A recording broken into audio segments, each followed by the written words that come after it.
자, 화석을 통해서 지질시대의 환경이나 지질시대의 시기, 어느 시대인지, 고생된지, 중생된지, 이런 거를 이제 확인을 하는 거지.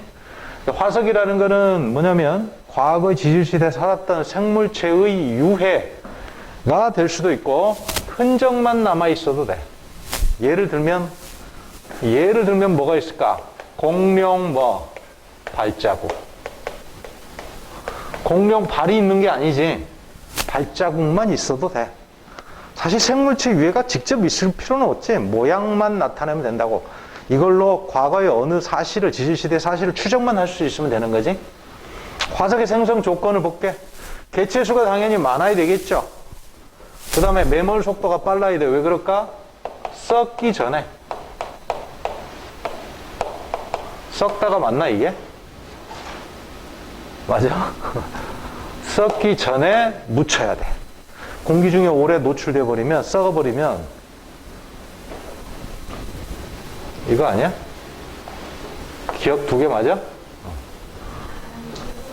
하나 뭐 맞다 그래. 썩기 전.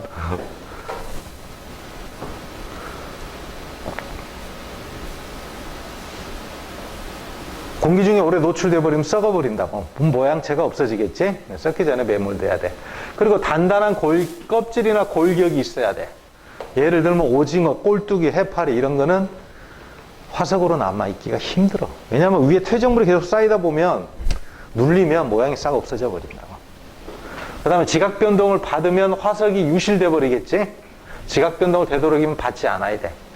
그 다음에 이제 화석화 작용을 최종적으로 받아야 되는데, 화석화 작용이라는 건 뭐냐면 생물체 유해가 쌓인다 그래서 얘가 돌처럼 단단해지진 않아. 우리가 화석 그러니까 생물체의 그 죽은 시체가 있다 이렇게 생각하기 쉬운데, 죽은 유해가 돌처럼 변해야 돼. 그 돌이야, 돌. 과거 생물체의 모습을 하고 있는 돌덩이라고. 그 돌덩이가 되려면 화석화 작용을 받아야 돼. 생물체 위에가 직접 있는 게 아니야. 그 모양 그대로 남아서 돌로 변한 거야. 그럼 어떻게 돌로 변하느냐? 광물 성분이 녹아있는 물이 스며들어. 생물체 위에 안으로. 그 다음에 퇴적작용 계속 일어나다 보면 계속 위에 퇴적물이 쌓이다 보면 압력을 많이 받겠지? 그럼 온도가 올라가. 한 100에서 150도까지 올라가. 물이 싹 증발돼서 빠져나가 버려. 그럼 광물 성분이 침전된다고. 그럼 돌로 변하는 거야. 이걸 화석화 작용이라 그래. 그래서 생물체 유해의 광물 성분이 침전돼 가지고 단단한 암석으로 변하는 과정이 있어야지 이게 모양이 유지가 된다고. 알겠지? 자, 그러면 지질시대의 길이를 한번 점검을 한번 해볼게. 크게 지질시대를 4개로 구분해볼게. 선캄브리아 시대, 그 다음에 고생대, 중생대, 신생대 이렇게 4개로 구분해볼게. 대체로 갈수록 과거로부터 현재에 근접할수록 시간이 어떻게 돼? 점점점 짧아져. 46억 년은 지구의 나이야. 자, 여기에서 중요한 게 고생대 시작 연도를 알아야 돼. 약 5억 4천만 년 암기하고 있어야 돼. 그 다음에 중생대 시작 연도 약 2억 5천만 년. 그 다음에 신생대 6,600만 년. 이렇게 돼. 여기서부터는 생자가 붙지. 고생대 할 때 생, 중생대 할 때 생. 생자가 붙지. 근데 여기는 생자가 없어. 왜 그래? 생자라는 거는 지질시대를 명칭 붙일 때 생자를 왜 붙이냐면 생물의 화석을 기준으로 지질시대를 나누기 때문에 생자를 붙이는 거야. 여기서부터 화석이 갑자기 많아졌어. 언제부터? 고생대부터. 그 전에는 화석이 거의 없었어. 선캄브리아대. 화석이 거의 없었던 이유는 그 밑에 좀 설명이 돼 있는데, 일단 캄브리아 시대 화석이 없었던 이유 3가지를 한번 정리를 해보자. 일단 개체수가 너무 적었어. 첫 번째, 개체수가 적다. 그 다음에 2번째, 몸에 단단한 부분이 없어. 이때의 생물들은 있잖아, 뼈가 없었어. 내부에 뼈도 없고 겉에 딱딱한 껍질도 없고. 그럼 어떤 동물이었냐면 연체동물, 해면동물 이런 거. 아까 이야기했던 오징어, 꼴뚜기, 해파리 이런 거. 단단한 부분이 없었다. 단단한 부분이 없었어, 몸에. 그 다음에 3번째, 설사 이게 어렵게 흔적 화석으로 남아있다 하더라도 지각 변동을 오랫동안 받았겠지? 시간이 오래 지났으니까. 그래서 지각 변동을 받아서 이 지각 변동에 의해 유실되어 버렸어. 유실. 그래서 선캄브리아 시대 화석에 숫자가 남아있는 숫자가 적어. 자, 그 다음에 거 한번 그 밑에 보자고. 자, 지질시대를 구분하는 기준은 아까도 이야기했지만 고생물의 화석이 뭐가 있느냐에 따라서 지질시대를 구분해. 자, 대표적으로 삼엽충 화석이 나타나다 그럼 언제야? 고생대다. 암모나이트 화석이 나타나면 언제다? 중생대다. 화폐석이 나타나면 신생대다. 무조건 어떤 화석이 있느냐를 기준으로 정하는 거야. 자, 그래서 어떤 지층에 화석 분포를 그려봤더니 이렇게 나타났다. A라는 화석은 여기서 여기까지, B라는 화석은 여기까지 분포하는 지층을 화살표로 나타냈어. 그럼 이걸 만약에 두 개의 지질시대로 구분하고 싶다. 그러면 어디를 기준으로 하는 게 가장 합리적일까? 화석이 갑자기 변할 때. 어디서 변해? 여기 갑자기 변했지? 물론 여기 중간중간에도 변했지만 크게 두 개로 구분한다면 여기가 가장 큰 지질시대의 가장 큰 경계다라고 볼 수가 있어. 그래서 여기를 예를 들어 고생대로 본다. 그럼 여기는 중생대 이런 식으로 보는 거야. 그래서 여기가 화석이 가장 급변했기 때문에 고생물의 화석이 급격하게 변하면 새로운 지질시대가 된다. 요게 중요한 거야. 삼엽충이 멸종되고 암모나이트 화석이 나왔다. 그러면 중생대가 시작했다. 이렇게 보는 거지. 확인학습 밑에 풀으세요. 선캄브리아 시대 화석이 발견되지 않는 까닭 3가지 아까 써줬죠? 암기해야 됩니다.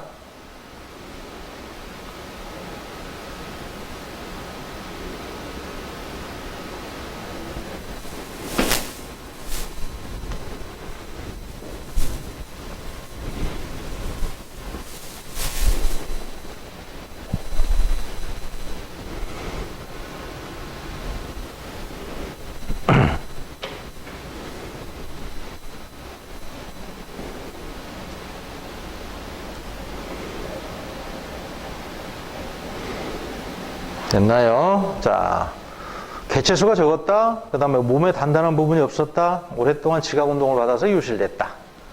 됐지? 그 다음에 화석을 통해서 어느 지질시대인가도 알 수 있지만 그 당시의 환경도 유추할 수 있어. 자, 예를 들어볼게. 공룡, 매머드, 고사리, 활엽소 이런 것들은 육지에서 살아가는 생물이야. 그러니까 이런 화석이 나타나면 육지 환경이었다라는 거 알 수 있어. 그 다음에 삼엽충, 갑주어, 방추충 알아두세요. 화폐석, 암모나이트, 산호, 화석 이런 것들이 나타나면 이런 거는 다 바다에서 사는 거거든. 그래서 바다 환경이다라는 걸 또 알 수가 있어. 그러면 이걸 통해서 또 지각이 융기하거나 침강하는 그 과정도 파악이 가능해. 자, 예를 들어서 우리나라 태백 지역에 가면은 삼엽충 화석이 발견이 돼.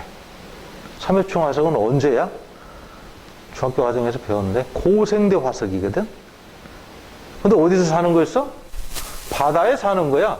거기가 옛날에 바다였다고. 고생대까지는 바다였고 그래서 바다에다가 나중에 융기한 거야. 알겠지? 그리고 히말라야 산맥에는 뭐 어떤 화석이 많이 발견이 되냐면 암모나이트 화석이 굉장히 많이 발견이 돼. 그래서 이 히말라야 산맥에 사는 그 부족들 있잖아. 그 꼬맹이들이 관광객들, 등산객들 지나가면 암모나이트 화석 막 해가지고 판다니까. 그거 들고 댕겨. 굉장히 많이 나와. 암모나이트는 어디에 살았던 거야? 바다에 살았던 거야. 근데 세계에서 제일 높은 산맥에 거기에서 발견이 된대. 어떻게 된 거야? 아까 이야기했지만 히말라야 산맥은 인도 대륙하고 아시아가 충돌하는 경계지에서 솟아 올라가지고 생긴 거지. 그 만나기 전에는 거기 뭐였어? 중생대는 뭐였어? 고생대 말부터 이렇게 쭉 이동한 거거든. 중생대까지는 거기가 바다였다고.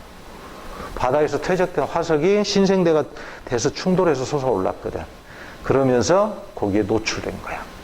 옛날에 이걸 해석을 어떻게 했냐면 알프스 산맥 꼭대기에서도 바다 생물의 화석들이 나타나. 그래서 옛날에 중세기의 유럽에서는 이걸 어떻게 해석했냐면 노아의 대홍수 시절에 거기까지 물이 찼다. 그래가지고 바다 생물이 거기 살았었다. 이렇게 해석을 했었어. 그리고 한때는 중세 교황청 명령으로 기사들이 막 모여가지고 노아의 방주를 찾으려고 돌아다니던 때도 있었어. 알프스 산맥에. 좀 우습지? 그런 때도 있었어. 자, 다음 거 넘겨봅시다. 그래서 지각이 이런 것도 융기했다 혹은 침강했다. 바다나 육지 환경을 유추함으로 해서 알 수 있다라는 거지. 별로 어려운 거 아닙니다. 그 다음에 화석의 종류에 대해서 보자. 화석의 종류는 크게 두 가지. 표준 화석하고 시상 화석으로 나타낼 수 있어. 일단 표준 화석부터 보자고. 표준 화석은 특정 지질 시대를 대표하는 화석이야. 이거는 표준 화석은 어느 지질 시대인지를 알려주는 화석이야. 이 화석이 나타나면 어느 시대다라고 파악이 가능한 거지. 자, 여기 나와 있는 그림하고 명칭 다 외우세요. 고생대 표준 화석, 삼엽충, 갑주버, 필석 옆에다가 방추충이라고 적으세요. 방추충도 하나 적으세요. 방추충도 있습니다. 방추충. 요거 다른 말로 푸줄리나라고도 해. 푸줄리나. 삼엽충 어떻게 생겼는지 알지? 나뭇잎 3개 겹쳐놓은 것처럼 생겼고, 갑주는 겉이 딱딱한 껍질로 쌓여있는 어류를 말하는 거고, 방추충은 방추가 뭐 하는 거야? 역사 시간에 배웠어? 옷감 짤 때 실 이렇게 잡아당기는 큰 추, 고구마 모양으로 생긴 추, 그걸 방추라고 하거든. 방추형 모양의 벌레다 그래서 방추충. 전부 다 바다 생물이야. 알겠죠? 바다 생물, 고생대는 전기까지는 육상 생물이 없었어. 바다에서만 살 수 있었어. 그래서 이거 전부 다 바다 생물이다라는 거 알아두고, 필석도 하나 더 해보세요. 그 다음에 중생대는 공룡 시조새 암모나이트 모양 잘 봐두세요. 암모나이트는 조개, 소라하고 비슷한 거야. 소라. 그 다음에 신생대는 화폐성 매머드, 이것도 잘 알아두세요. 그러고 나서 그림하고 잘 익혀도, 여기는 공룡은 뼈만 나타낸 거고, 이것도 뼈만 나타냈네. 왜? 자, 그 다음에 밑에 확인학석 물어보세요. 보기의 표준 화석을 생성대 시대에 따라 고생대, 중생대, 신생대로 분류하시오. 한 번씩 쓰면서 암기하세요. 확인학습 부르세요.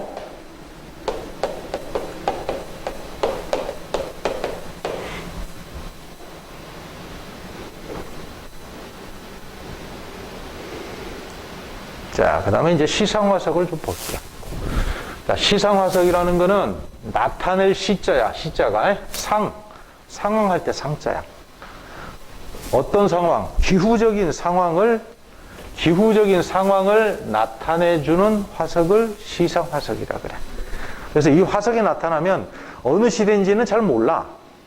그런데 어느 환경인지를 알 수 있어. 자, 표준화석은 어느 시대인지를 알려주는 거고, 시상화석은 어느 환경인지를 알려주는 거야. 예를 들면 고사리, 온난 다습한 습지에서 잘 살아. 산호는 따뜻하고 얕은 바다, 조개는 갯벌에서 잘 살고, 그 다음에 화렵수는 습한 육지. 이런 거 다 외워야 돼. 4개 외우세요. 고사리, 산호, 조개, 화렵수. 자, 그림을 한번 볼게.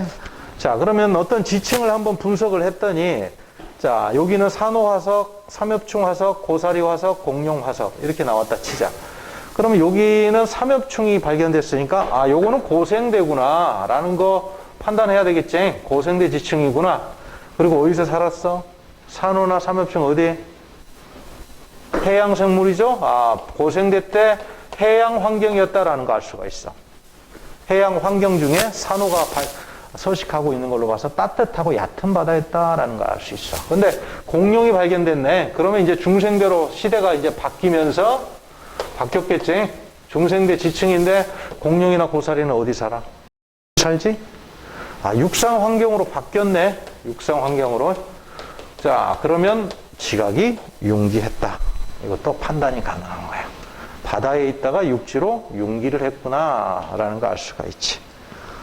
있죠? 자, 밑에 확인학습. 시상화석으로 알 수 있는 생성 환경 바르게 연결해봐라. 1번, 산호는 따뜻하고 얕은 바다. 2번, 고사리는 따뜻하고 습한 육지. 3번, 조개는 얕은 바다나 갯벌. 자, 바로바로 갑니다. 자, 그 다음에 표준 화석하고 시상 화석의 조건, 어떤 조건을 갖춰야 되느냐?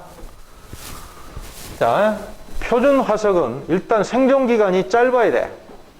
생존기간이 짧아야 된대. 일찍 죽으면 돼?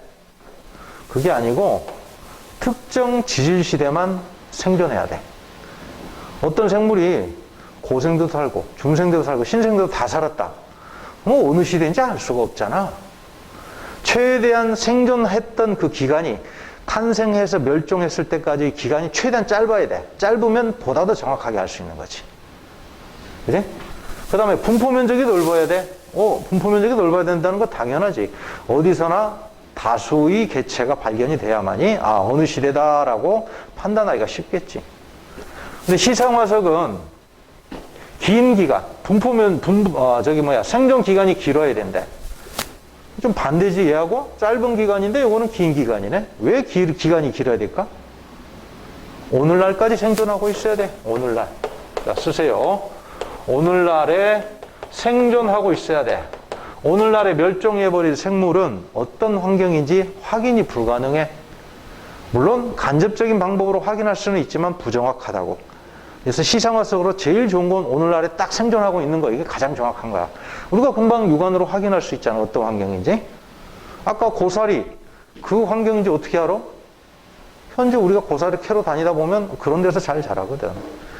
그래서 오늘날까지 생존하고 있어야 되고, 그 다음에 좁은 면적, 분포 면적이 좁아야 된다. 왜 좁아야 될까? 특정 기후대만 서식해야 돼. 특정 기후대만 서식해야 돼. 어떤 생물이 열대도 살고 사막에도 살고 저 한대지방에도 살고 온대지방에서 다 산다. 예를 들면 바퀴벌레. 바퀴벌레는 고생대 때 출현했는데 아직까지도 생존하고 있어. 생존 기간이 길어. 그건 좋아. 근데 어디나 막 다 살아. 전천후야. 이런 거는 시상화석으로 별로 가치가 없다고. 딱 그 특정 환경에만 서식할 수 있어야 돼. 알겠죠? 그래서 시상화석 생존 기간이 길어서 길고 분포 면적이 좁아야 돼. 너무 좁으면 안 되지. 적당하게 좁아야 돼. 이거는 생존 기간이 짧고 분포 면적이 넓어야 돼. 알겠죠? 밑에 확인학습 풀으세요.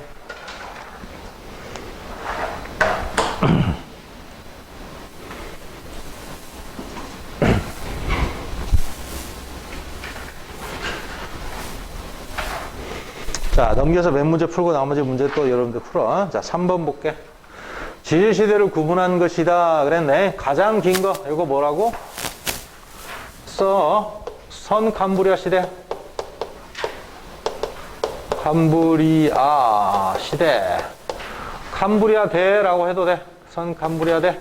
그리고 고생대 시작이 5억 4천만 년. 요거는 고생대. 여기는 중생대. 중생대 시작 2억 5천만 년. 그 다음에 여기는 신생대. 신생대 시작 6,600만 년. 자, 선캄브리아대는 몸에 단단한 부분도 없고 개체수가 적어서 화석이 거의 없다 그랬지? 언제부터 갑자기 많아졌다고? 고생대부터 갑자기 많아졌어. 그래서 생자를 붙인 거지, 지질시대. 자, 그 다음에 니은, B는 중생대다. 고생대죠? 틀렸어. 그 다음에 지속시간은 과거로 갈수록 전체 기간이 길다. 차지하는 기간이 길다. C가 맞죠? C가 더 길다. 맞죠?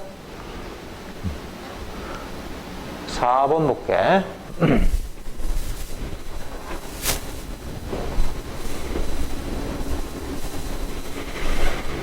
자, A, 이 중에 표준 화석으로 가장 적합한 거. 생존기간이 짧을수록 그 시기를 정확하게 알 수 있어. 뭐가 제일 좋겠어? 요거지. 가장 짧지? C가 되겠죠? 2라고 썼네. C. 그 다음에 새 지질시대로 구분할 때 가장 적합한 경계. 그러면 갑작스럽게 변하는 경계 두 군데를 찾아보면 되지. 여기 갑자기 변했네. 세 가지가 변했네. 그래? 또 여긴 두 가지네. 근데 여긴 또 세 가지. 요거 세 가지 아니야? 여기도? 이렇게? 그러니까 요거 두 개가 경계 부분이 가장 합리적이지. 물론 이것도 더 작은 경계로 구분이 가능하지만 가장 큰 경계로 보면 가장 크게 변하는 데를 찾으면 되는 거야. 그래서 지질시대 세 개로 구분하면 이렇게, 예를 들어 이게 고생대다, 그럼 이건 중생대다, 그럼 이거는 신생대, 이렇게 되는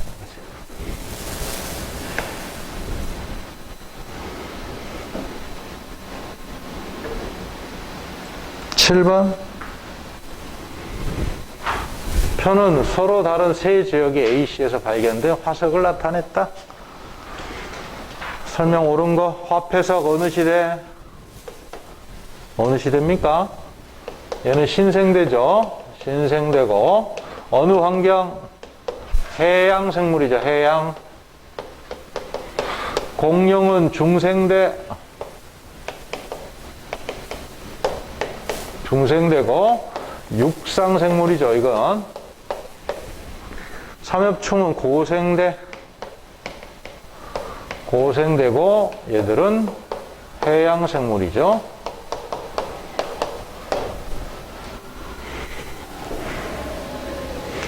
기억. 가장 먼저 생성된 지층은 C다 그래야 되지. 니은은 맞지? 그러니까 C는 수온이 높은 바다. 수온이 높다는 거 어떻게 알아? 산호는 따뜻하고 얕은 고연분의 바다. 따뜻하고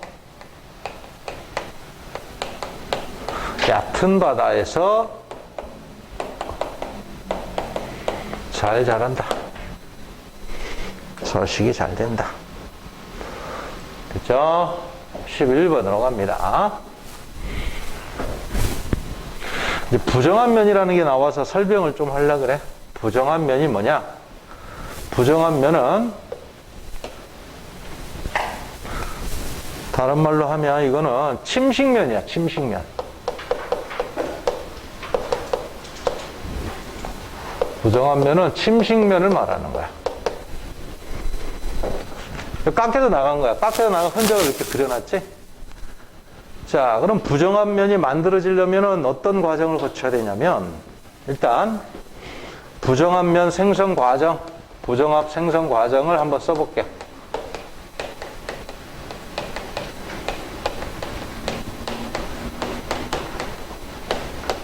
보자. 처음에 퇴적이 되다가 지각이 융기해버려.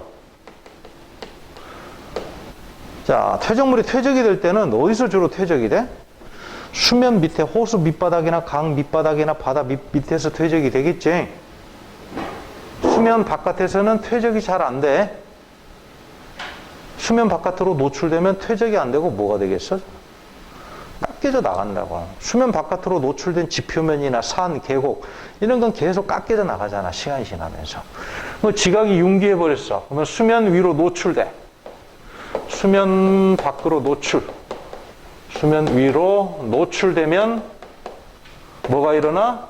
침식이 잘 일어나. 수면 밑에 있을 때는 퇴적이 되고 수면 바깥으로 노출되면 침식이 일어나는 거야. 그래서 침식이 일어나서 이렇게 깎여져 나간다고. 그 다음에 얘가 다시 침강을 해. 침강이라는 거는 융기의 반대말이야. 가라앉는다 이런 뜻이야. 가라앉아. 가라앉은 다음에 그럼 지대가 다시 낮아지니까 수면 밑으로 되겠지? 그럼 수면 아래로 다시 내려가는 거야.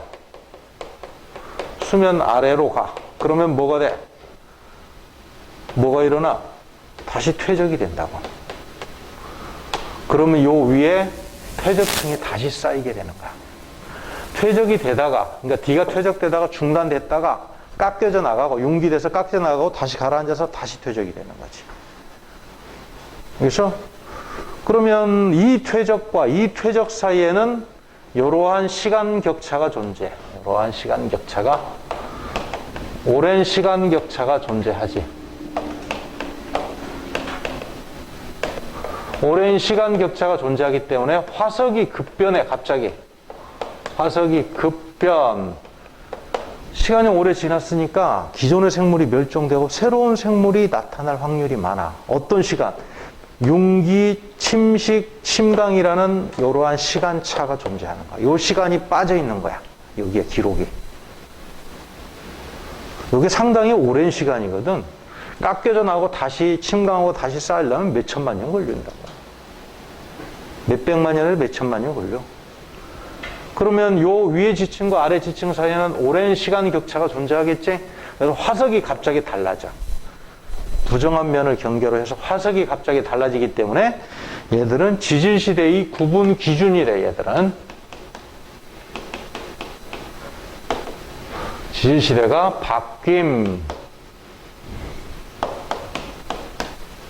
바뀌게 된다고. 화석이 갑자기 변하니까. 자, 11번. 자, 그리고 융기했다는 거 어떻게 알아? 삼엽충은 또 여기서 해양생물이잖아? 근데 공룡은 육상생물이야, 이건 또. 해양에서 육상 환경으로 또 바뀌었잖아. 11번에 기억. A는 중생대 퇴적이 됐다. A, 화폐석은 신생대죠? 니은. 지층 A는 바다에서, 지층 C는 육지에서 퇴적이 됐다. 그죠? 맞네. A 바다, C는 육지 맞죠? 디귿 B와 D는 같은 지질시대다 그랬네. 둘 다 삼엽충이죠?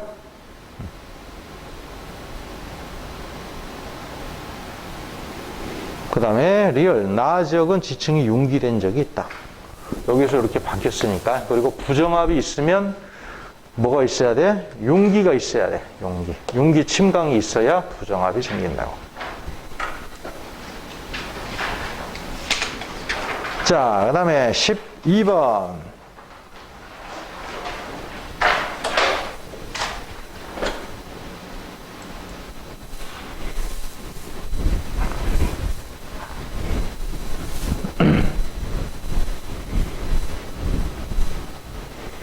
AF를 두 지질시대로 구분한다면 경계로 가장 적당한 곳은 가장 화석이 많이 변하는데 하나, 둘, 셋, 네 개 변했네. 요가 적당하겠죠? 이렇게? 요렇게 지질시대 하나, 요게 하나, 이렇게. 우선 C와 D 사이, 맞죠? A 이 중에 표준 화석으로 가장 적당한 거는 생존기간이 제일 짧은 거. 그 다음에 D가 AF의 모든 퇴적 과정은 시간의 단절 없이 연속적으로 진행됐다. 화석이 갑자기 변하지? 그럼 여기에 부정합일 확률이 99%야. 알겠어? 아까 내가 그랬잖아. 부정합이 형성되려면 오랜 시간 차가, 중간에 시간 격차가 존재해야 된다고. 뭐 화석이 갑자기 변하는 거야. 화석이 급변, 여기가 화석이 급변했다.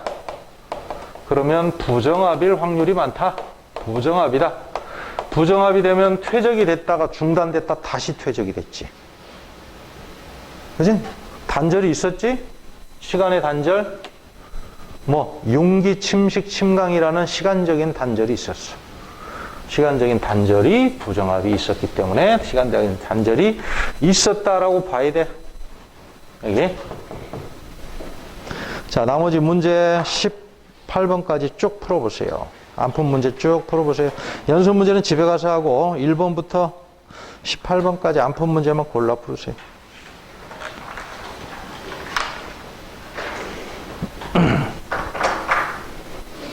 잠깐만 13번 하나 더 해야 되네. 13번 빠뜨렸네. 13번 하고 하자. 고생물의 화석을 나타냈다. 가는 뭡니까? 암모나이트네. 암모나이트. 나는 뭐 풀 같대? 풀잎이지. 고사리. 다는 삼엽충이죠, 이거? 암모나이트는 삼엽충은 고생대, 암모나이트는 중생대, 고사리는 고생대 말에 나타나가지고 현재까지 생존하고 있어. 시상화석이지? 현재까지 생존하고 있으니까 어느 환경인지 쉽게 알 수 있겠지? 고사리는, 이거는 시상화석.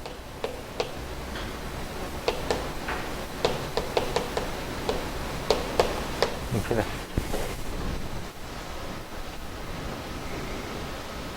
자, 기억. 가는 중생대 번성했다. 맞죠? 그 다음에 나와 다는 동일한 지층에 산출될 수 있다. 나와 다.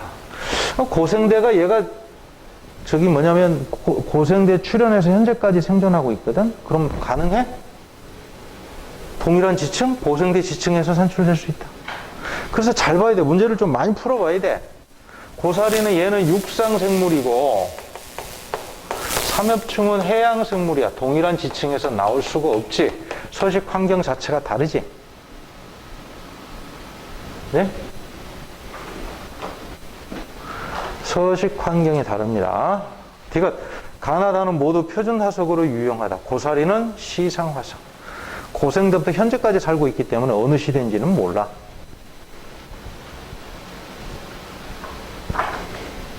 자, 됐으면 나머지 문제 쭉 한번 한 5분이면 풀어. 문제를 풀면서 암기하고 내용 정리하면 돼.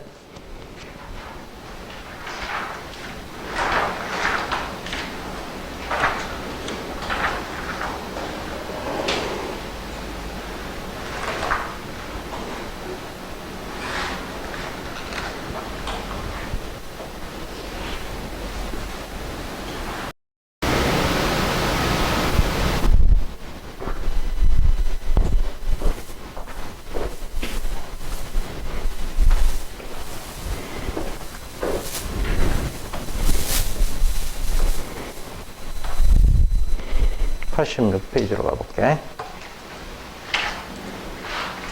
자, 지질시대 환경이 어떻게 변화했는가를 이제 공부를 하게 될 거야. 일단 기온 변화부터 보자고. 보면은 요 점선이 있잖아. 현재의 기온선이야. 요거보다 높을 때도 있고 낮을 때도 있지. 근데 요 현재 기온선보다 현저하게 낮으면 빙하기로 봐. 조금 낮은 거 요건 좀 애매하네. 요거 빙하기, 요런 거. 조금 낮은 게 있었는데 여기 표기가 안 됐네. 자, 요런 건 뭐라고? 빙하기다. 요런 거. 빙하기.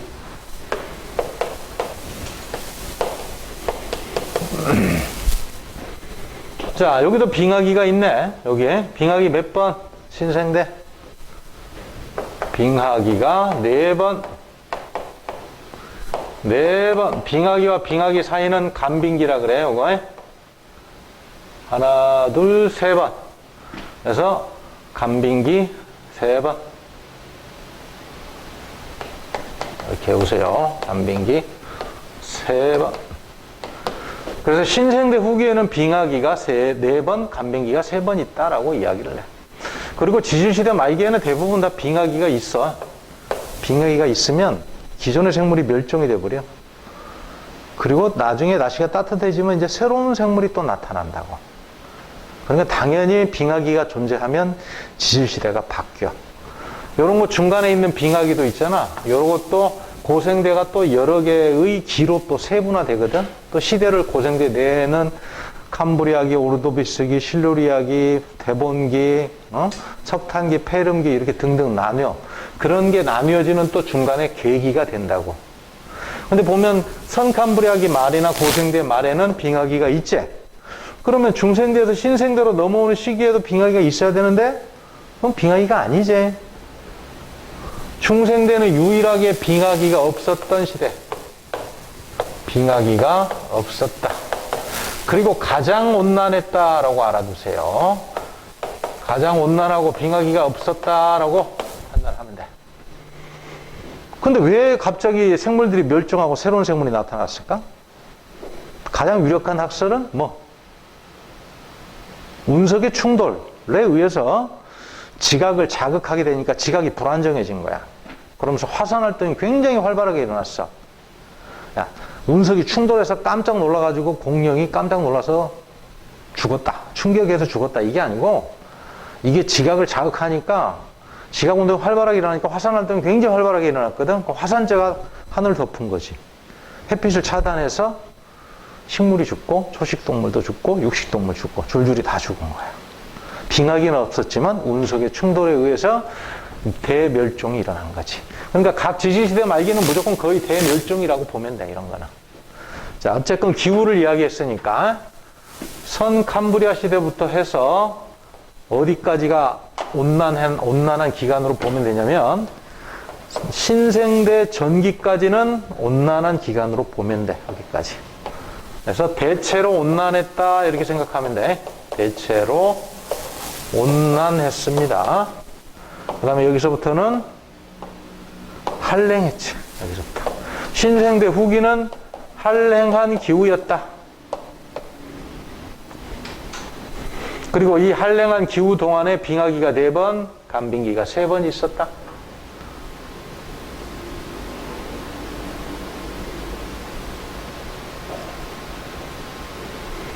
그죠? 이렇게 외우면 돼.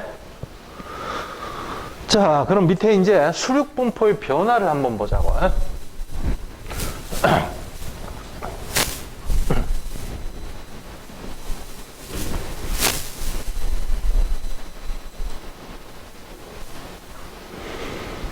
자, 보자. 고생대 말기 전까지는 대륙이 여기저기 흩어져 있었어.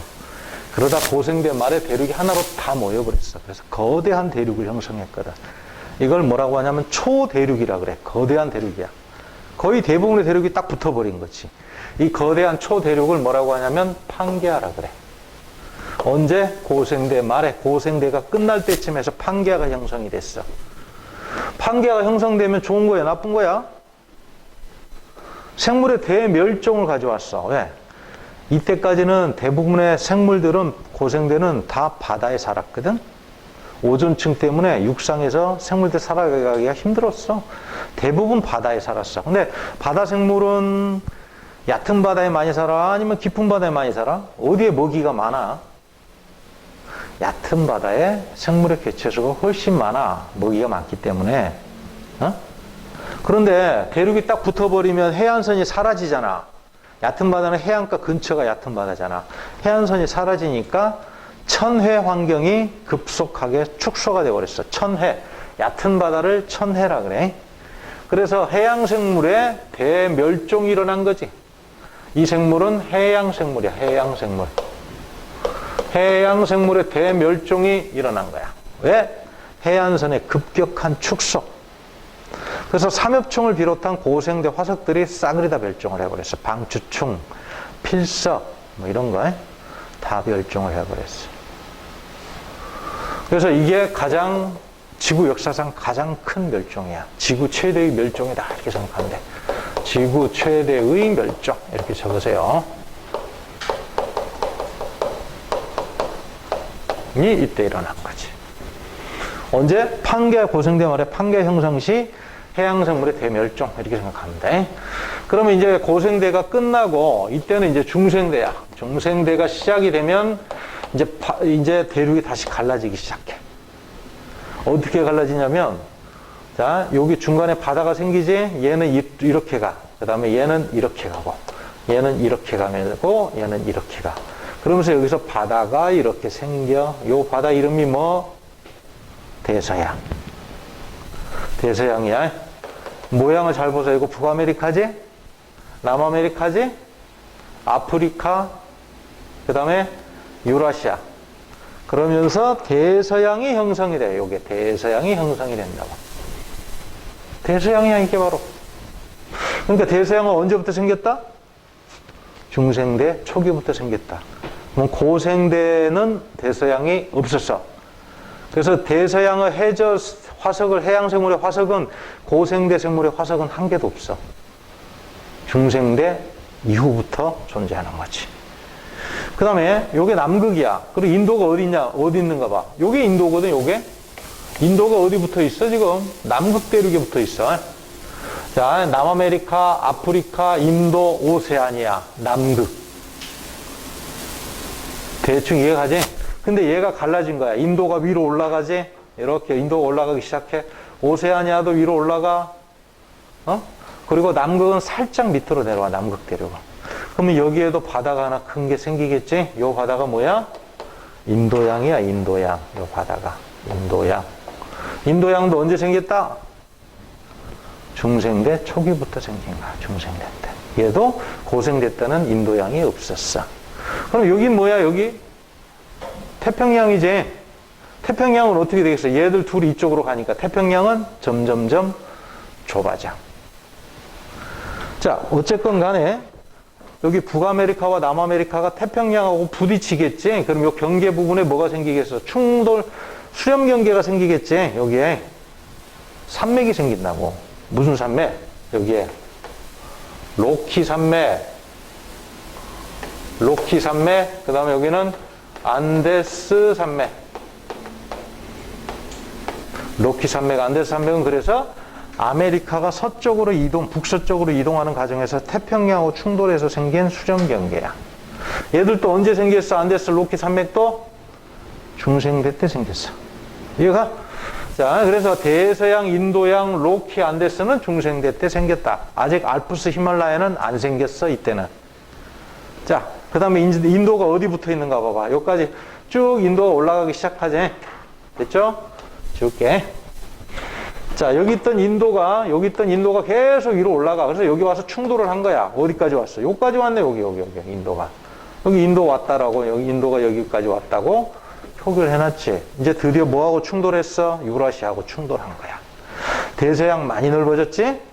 인도양도 많이 넓어졌지? 그리고 인도가 유라시아 대륙하고 충돌하면서 뭐가 생겼다? 히말라야 산맥이 생겼다. 히말라야 산맥 언제 생겼다? 신생대에 생겼다. 자, 더불어 알프스도 같이 외워둬. 알프스도 요때 생긴 거야, 알프스 산맥도. 로키, 안데스는 중생대, 알프스, 히말라야는 신생대 때 생겼다. 그리고 현재하고 비슷한 수력 분포를 하게 됐다. 언제가? 신생대 때 이렇게 됐다. 됐죠? 정리하세요. 확인학습 1번. 각 수력 분포가 나타났던 지질시대의 이름을 쓰시오. 변화 순서대로 나열해 보시오. 언제가 가장 먼저야? 거대한 초대륙을 형성하고 있을 때, 대륙이 딱 붙어 있을 때. 요거지? 판기하지? 요거는 고생대 말이지, 그럼? 고생대라고만 적지 말고 고생대 말이라고 적으세요. 조금 대륙이 떨어져 나가기 시작하네, 요게. 그러면서 중간에 바다가 생기죠? 요렇게. 그럼 요거는 중생되겠지?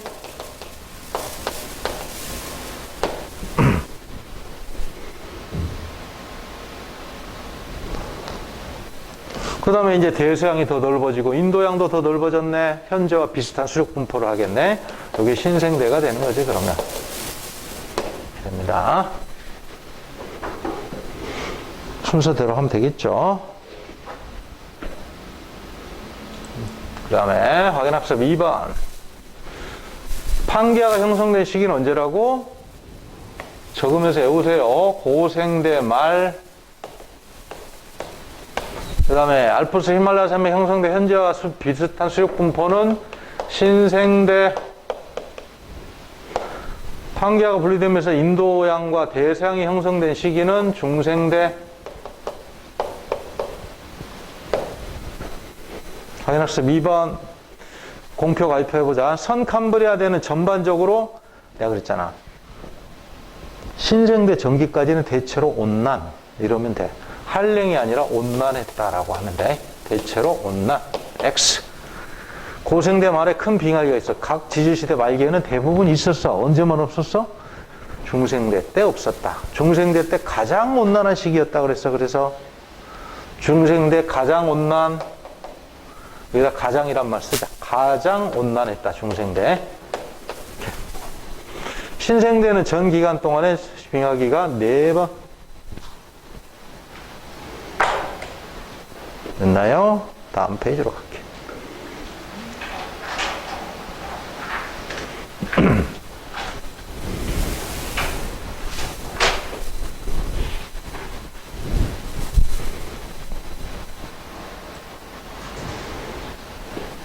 고생물이 진화하게 되는 과정에 가장 중요한 건 뭐냐면 산소의 등장이야. 산소. 최초의 지구에는 산소가 없었어. 근데 지금은 산소가 많잖아. 대기의 20%를 차지하고 있지. 20% 이상을 차지하고 있지. 그러면 산소는 누가 만들어냈어? 지구에 있는 산소는? 광합성 생명체가 만들어냈어. 최초의 광합성 생명체를 뭐라고 하냐면 남세균이라 그래. 혹은 남조류라 그래. 그래서 남세균의 광합성으로 이렇게 적어놨지. 이걸 남조류라고 부르고, 남조류. 혹은 이걸 시아노박테리아라고도 해. 시아노박테리아라고 적으세요. 시아노, 사이안. 사이안이 뭔 뜻이야? 청색을 사이안이라 그래. 사이안. 어? 박테리아는 세균을 뜻하는 거야. 그러니까 남색 세균이야. 영어를 그대로 해석한 게 남세균이야. 남색, 청색, 박테, 세균이다 이런 뜻이야. 얘가 이제 최초의 광합성 생명체지. 얘는 최초의 생명체는 아니야. 지구상의 최초의 생명체는 광합성을 안 했었어. 처음에는 그냥 호흡을 하는 부패 세균들. 음식물을 냉장고 안에 안 넣으면 막 썩잖아. 세균 때문에 썩는 거지. 그게 지구상에 등장한 최초의 생명체야. 바이러스는 아니야. 바이러스보다 이전에 나온 거야, 얘들아. 그래서 이거는 그 이후에 광합성 생명체가 최초로 탄생한 거지. 지구상의 최초의 생명체는 아니지만 광합성을 하는 최초의 생명체다. 최초의 광합성 생명체. 최초의 광합성 생명체. 체라고 생각하면 돼. 이렇게. 그러니까 얘들이 본격적으로 등장하면서 산소가 이제 대기로 방출된 거거든. 그런데 처음에는 많이 만들어내지를 못했어. 그런데 이제 본격적으로 해조류가 번식하게 돼. 미역, 다시마 이런 거, 바다에. 그러면서 대기의 산소 농도가 높아졌어. 대기 중에 산소 농도가 갑자기 푹 하고 올라갔네. 점프하네, 이렇게.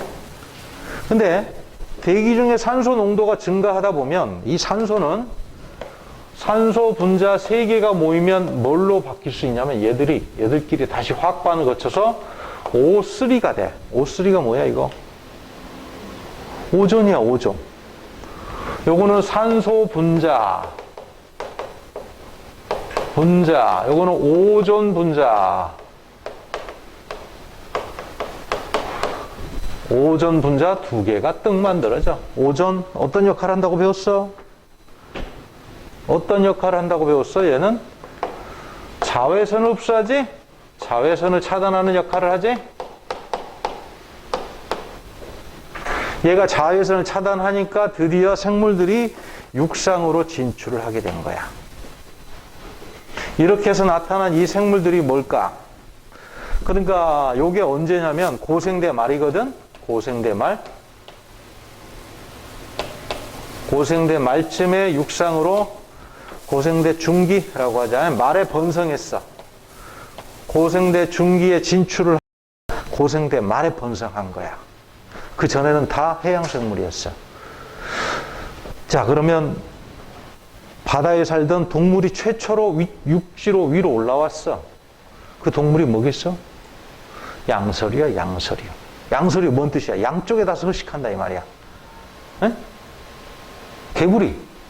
물하고 바깥에 육지하고 물을 왔다 갔다 하지? 왜?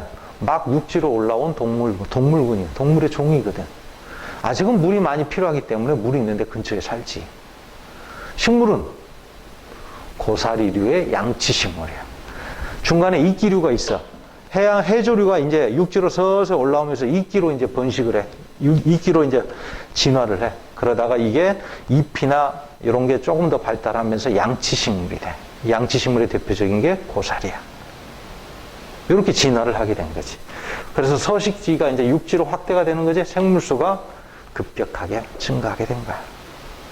그래서 이거를 생물의 진화 단계별로 한번 분류를 한번 해볼게. 동물의 진화, 식물의 진화로 한번 구분을 해보자고.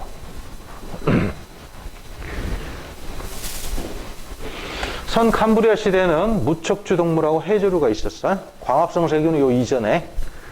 그 무척추, 여기 있는 무척추 동물, 척추라는 말은 여기서 뼈를 뜻하는 거야. 뼈가 없는 동물이야. 뭐? 연체동물, 해면동물, 해면 연체동물. 이렇게 쓰세요.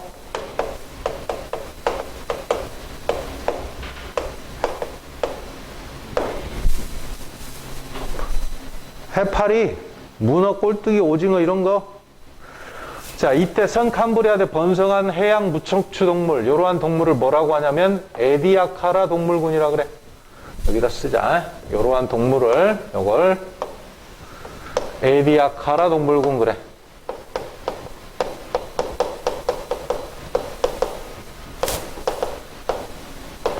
에디아카라 동물군이 뭐냐면 아까 그랬지만 단단한 뼈가 없기 때문에 화석으로 남기가 굉장히 힘들어.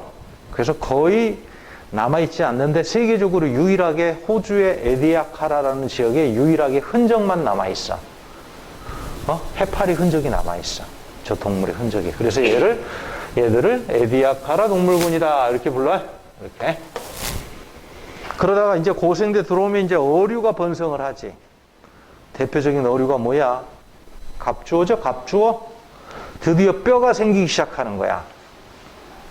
처음에는 외골격이 먼저였어. 바깥쪽에 딱딱한 벌레처럼 생긴 거. 대표적인 게 뭐야? 삼엽충. 바깥쪽이 껍질이 딱딱해. 갑각류 비슷한 거야. 그러다가 내부에 뼈가 생기기 시작해. 그러면 척추가 되는 거야. 내부의 뼈를 척추라 그래. 그래서 어류는 최초의 척추동물이다. 이렇게 생각하면 돼.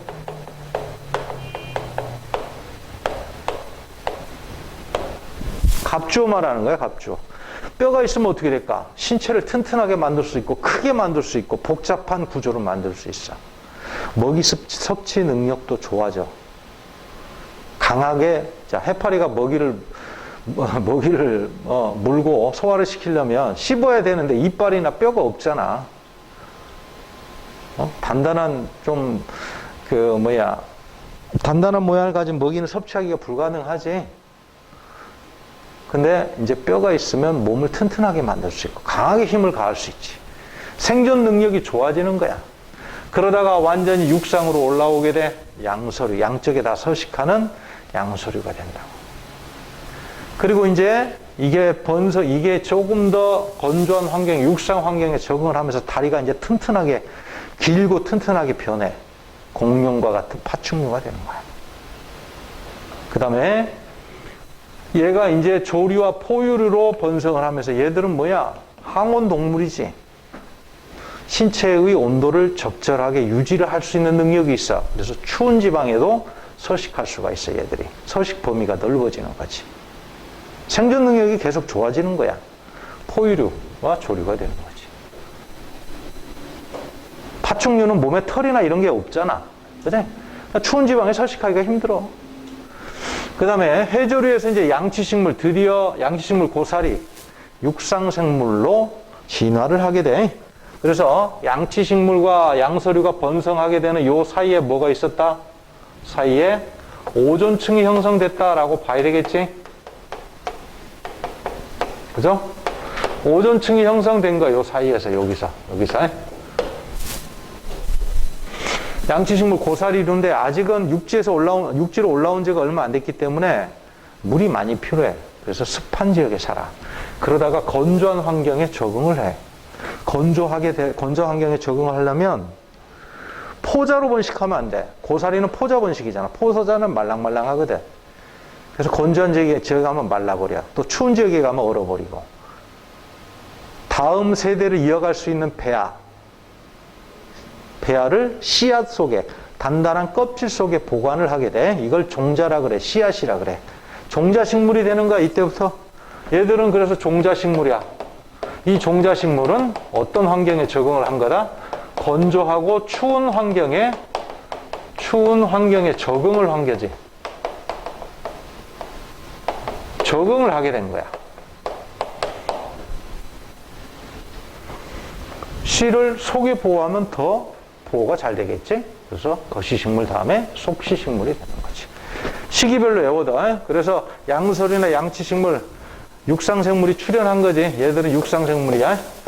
고생대 말에 번성을 했고, 그 다음에 중생대는 파충류, 거시식물, 신생대는 조류포유류, 속시식물. 이렇게 알았더라고. 이렇게 이게 진화를 하게 됐는데, 진화되는 과정을 잠깐 보면, 식물하고 동물의 진화 과정 중에 동물의 진화 과정이 조금 더 잘 맞아떨어져. 식물은 중간중간에 이렇게 좀 안 맞거든. 그래서 동물의 진화 과정이 조금 더 잘 맞아떨어지기 때문에, 이렇게 되지? 이렇게. 그래서 동물이, 지질시대 구분 기준에 더 적합하다. 지질시대의 구분 기준에 더 적합하다.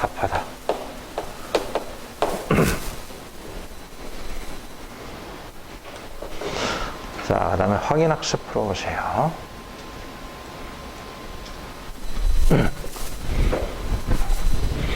지질시대와 생물의 특징을 옳게 연결한 것. 자, 뭐부터? 진화 단계 순서대로 한번 보자. 화석이 드물고 최초의 다세포 생물. 최초의 다세포 생물이 뭐냐면 아까 이야기했던 에디아카라 동물군 말하는 거야. 요거 에디아카라 동물군이라고 쓰세요.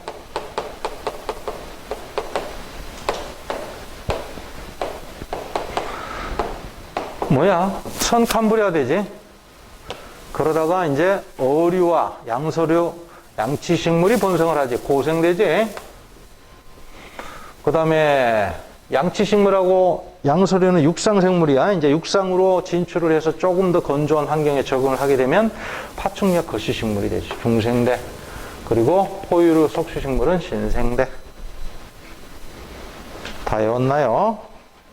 문제 몇 개만 풀고 마무리할게. 연비어서 1번 기온 변화를 쭉 나타냈대. 자, 보면 선캄브레시아 초기 평균 기온은 선캄브레시아는 대체로 온난하지. 현재 기온선보다 훨씬 온난하지. 맞지? 니은 대륙 빙하의 면적은 신생대 초기보다 말기에 더 넓었다. 신생대 초기에는 온난했고 신생대 말기에는 한랭하죠. 자, 그러면 빙하의 면적은 어떻게 판단을 하는 거냐면 기온이 낮으면 육지의 바닷물이 해수보다는 빙하의 형태로 존재하는 양이 많아져. 그러면 해수면이 어떻게 되겠어? 낮아지고 빙하의 면적은 넓어져. 빙하기 때. 간빙기가 되면 반대. 빙하가 녹잖아. 그럼 빙하의 양이 줄어들면서 해수양이 늘어나면서 해수면이 올라와. 지구상에 있는 빙하가 싹 녹으면 얼마나 해수면이 올라올까? 한 80m가 올라가. 대구 지방은 해수면 아래로 내려가. 지구상의 빙하가 싹 녹으면. 그만큼 많아. 빙하가. 자, 그래서 말기에 더 넓었다. 기온이 낮으니까. 맞죠? 평균 해수면은 고생대 말보다 중생대 말, 고생대 말에는 한랭하죠. 근데 중생대 말에는 온난하지. 온난하면 빙하가 녹아서 해수로 존재하니까 해수의 양이 많아져서 해수면이 올라간다. 맞지? 자, 그 다음에 2번. 시대별 수륙 분포다. 자, 언제가 판개야? 대륙이 다 붙어 있을 때 이게 고생대 말이죠. 고생대 말 약간 대륙이 분리됐을 때 언제? 요때네. 요때는 중생대. 그 다음에 요때는 신생대. 가는 고생대 말기에 수륙분포다. 맞죠? 현재 수륙분포는 신생대와 가장 비슷하지.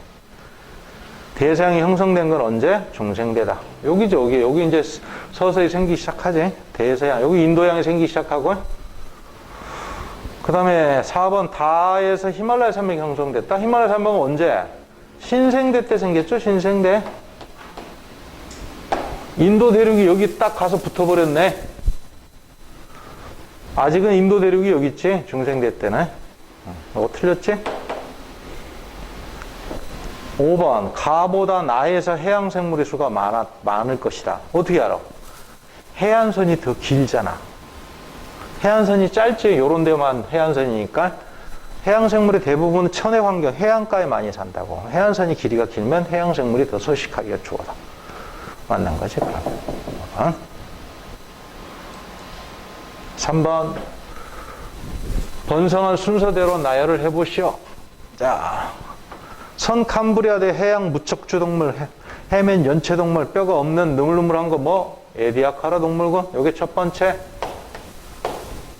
그 다음에 중간에 어류가 번성하죠. 어류 다음에 뭐? 육지로 올라오면 양서류, 고생대 말. 자, 여기다 쓰자. 선 캄브리아대.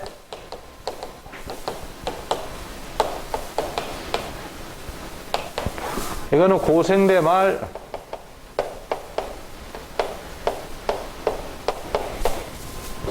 파충류는 중생대,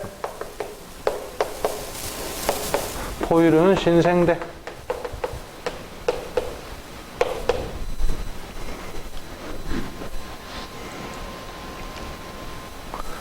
(4번) 화폐석 암모나이트 갑주. 갑조는 고생대 표준화석이죠. 이건 중생대 표준화석이고, 이거는 신생대 표준화석. 가장 오래된 화석은 다다.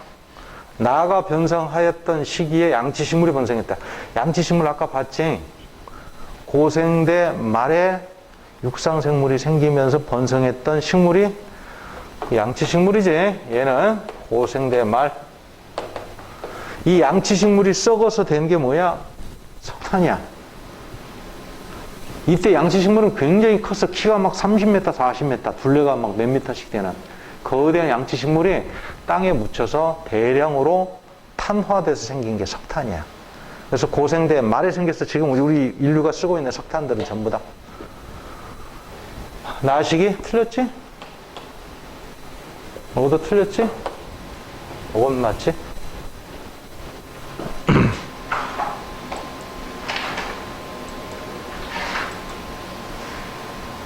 자, 7번.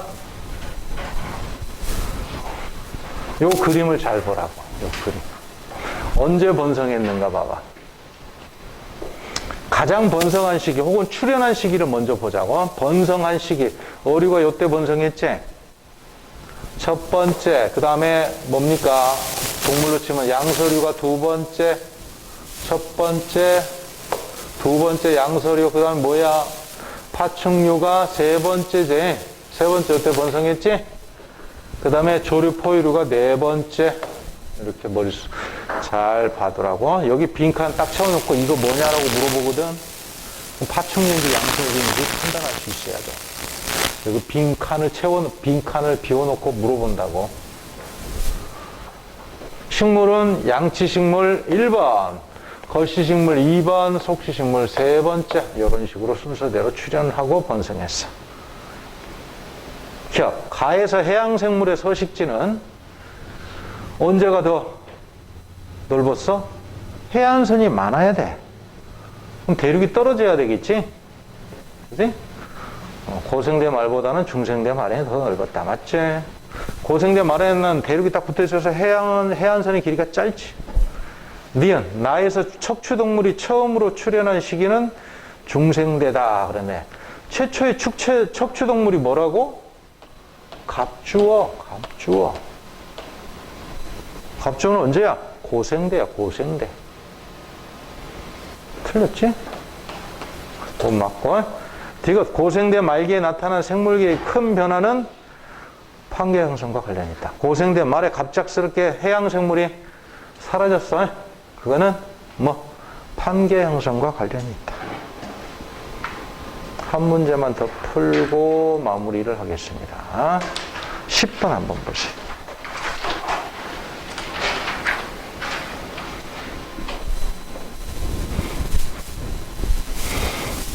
산소 농도가 여기서부터 급격하게 증가하기 시작하고, 그리고 더 높아지니까 여기서부터 오존층이 생겼다. 여기 오존층이 형성된 시기가 요때. 이때 오존층이 형성돼서 육상생물이 탄생을 하게 된 거지. 그래서 기억, 최초의 생명체는 바닷속에서 탄생했다. 육상에는 오존층 때문에, 오존이네. 자외선 때문에 살 수가 없었어. 니은, 생물의 광합성으로 대기 중에 산소가 존재했다. 광합성 세균이나 해조류, 남세균. 그 다음에 오존층 형성 이후에는 생물권의 분포가 확대가 됐다. 어디로? 육상으로 더 확대가 됐지. 맞죠? 자, 여기까지 하고, 안푼 문제는 90페이지까지 안푼 문제는 집에 가서 다 풀으세요.